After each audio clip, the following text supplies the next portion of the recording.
ഇപ്പോൾ ഒരു വ്യക്തിയിൽ നമ്മൾ അഡിക്റ്റ് ആവുക എന്ന് പറയുമ്പോൾ ഒരു പക്ഷേ അത് ലവ് റിലേഷൻഷിപ്പിലുള്ള വ്യക്തിയാകാം, നമ്മുടെ ഫാമിലിയിൽ തന്നെ ഒഴിവാക്കാനാവാത്ത ഒരു മെമ്പറാകാം. അയാളെ നമ്മൾ വളരെയധികം സ്നേഹിക്കുന്നു, അയാളിൽ നമ്മൾ അഡിക്റ്റ് ആണ് എന്ന് പറയുമ്പോൾ അവിടെ എന്താണ് മനസ്സിലാക്കേണ്ടത്? അവിടെ നമ്മൾ മനസ്സിലാക്കേണ്ടത് നമ്മൾക്ക് തന്നെ ഒരു ഇൻസെക്യൂരിറ്റി ഫീൽ ചെയ്യുന്നു എന്നുള്ളതാണ്.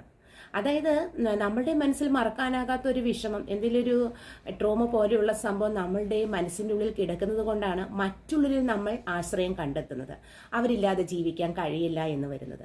അപ്പോൾ അങ്ങനെയുള്ള സംഭവങ്ങളിൽ ആ വ്യക്തിയിൽ നമ്മൾ അഡിക്റ്റ് ആകുമ്പോൾ ഇവിടെ കാണുന്നത് നമ്മളുടെ ഒരു വാശിയും കൂടിയാണത്. അയാളെ തന്നെ സ്നേഹിക്കണം, അയാളെ തന്നെ കിട്ടണം, അയാളില്ലാതെ ജീവിക്കാൻ കഴിയില്ല എന്ന് നമ്മൾ ചിന്തിക്കുമ്പോൾ നമ്മളുടെ ഒരു വാശിയും കൂടിയാണത്. അവിടെ സ്നേഹത്തിന് സെക്കൻഡ് പ്ലേസേ ഉള്ളൂ. അപ്പോൾ അങ്ങനെ വരുന്ന സമയത്ത് അയാളെ നമ്മൾ കൺട്രോൾ ചെയ്യാൻ തുടങ്ങും. നമ്മൾ നമ്മളോട് നമ്മളുടെ അധികാരപരിധി ഇല്ലാത്ത സ്ഥലത്ത് പോകരുത്, നമ്മൾ പറയുന്ന കാര്യങ്ങൾ ചെയ്യണം, അങ്ങനെ കൺട്രോൾ ചെയ്യാൻ തുടങ്ങും. ഈ സമയം എതിർപക്ഷത്ത് നിൽക്കുന്ന വ്യക്തി, അതായത് നമ്മൾ സ്നേഹിക്കുന്ന വ്യക്തി വളരെയധികം വിഷമിക്കും. കാരണം അയാൾ ഒരു ഇൻഡിവിജ്വൽ ആണ്, അയാൾക്ക് ഫ്രീഡം വേണം. അപ്പോൾ അയാൾ നമ്മളിൽ നിന്നും സ്റ്റെപ്പ് ബാക്ക് ചെയ്യാനായിട്ട് തുടങ്ങും. കാരണം നമ്മൾ അയാളെ ഓവറായിട്ട് കൺട്രോൾ ചെയ്യാണ്. അപ്പോൾ അയാൾ സ്റ്റെപ്പ് ബാക്ക് ചെയ്യാനായിട്ട് തുടങ്ങും.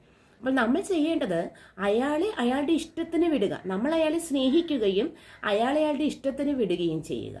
എന്നിട്ട് നമ്മൾ ഒരു സെൽഫ് ലവ് പ്രാക്ടീസ് ചെയ്യുക, നമ്മുടെ ക്യാരക്ടറിൽ മാറ്റം വരുത്തുക. അതുപോലെ തന്നെ നമ്മളുടെ മനസ്സിലുള്ള സംഭവങ്ങളെ നമ്മൾ മറന്നു കളഞ്ഞുകൊണ്ട് നമ്മളെ തന്നെ സ്നേഹിക്കാൻ ശ്രമിക്കുക. പകുതിയായിട്ട് അയാളെ സ്നേഹിക്കുക, നമ്മൾ നമ്മളെ തന്നെ സ്നേഹിക്കുക എന്നുള്ളതാണ്. ഒരു വ്യക്തിയെ ഒരു അഡിഷൻ പോലെ സ്നേഹിക്കുകയാണ് എങ്കിൽ നമ്മൾ തീർത്തും വേറൊരു ലോകത്തേക്കാണ് പോകുന്നത് എന്ന് തന്നെ പറയാം. അതായത് ഒരു വ്യക്തിയെ വല്ലാതെ അഡിഷനായിട്ട് നമ്മൾ കണ്ടു കഴിയുമ്പോൾ അവർ മാത്രമാകും നമ്മുടെ ടാർഗറ്റ്. കാരണം ഇവരില്ലാതെ എനിക്ക് ജീവിക്കാൻ കഴിയില്ല, എൻ്റെ ഓക്സിജൻ തന്നെ ഇവരാണ് എന്ന് നമ്മൾ ചിന്തിക്കാനായിട്ട് തുടങ്ങും. അങ്ങനെ വരുന്ന സമയത്ത് നമ്മൾ അവരെ സ്വന്തമാക്കാനുള്ള ഓട്ടപ്പായലിലായിരിക്കും. അങ്ങനെ ഓട്ടപ്പായലിന് ശേഷം അവരെ ആക്കുന്നു.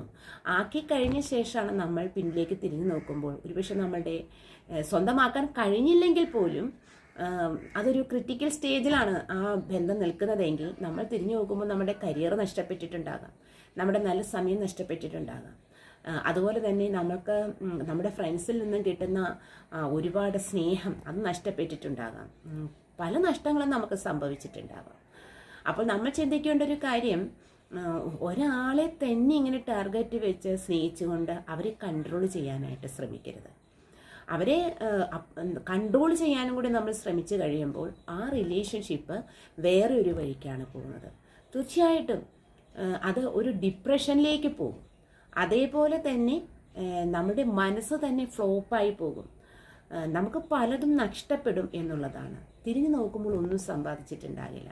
അപ്പോൾ തീർച്ചയായിട്ടും നിങ്ങൾ ഒരു വ്യക്തിയിൽ അഡിക്റ്റഡ് ആകരുത്. ആ അഡിക്റ്റഡ് ആയി കഴിഞ്ഞാൽ പല കാര്യങ്ങളും നിങ്ങളുടെ ലൈഫിൽ സംഭവിക്കുമെന്നുള്ളതാണ്. ഇവിടെ ചെയ്യേണ്ടത് നിങ്ങൾ ഒരു സെൽഫ് ലവ് ചെയ്യുക, നിങ്ങളെ തന്നെ നിങ്ങൾ സ്നേഹിക്കുക.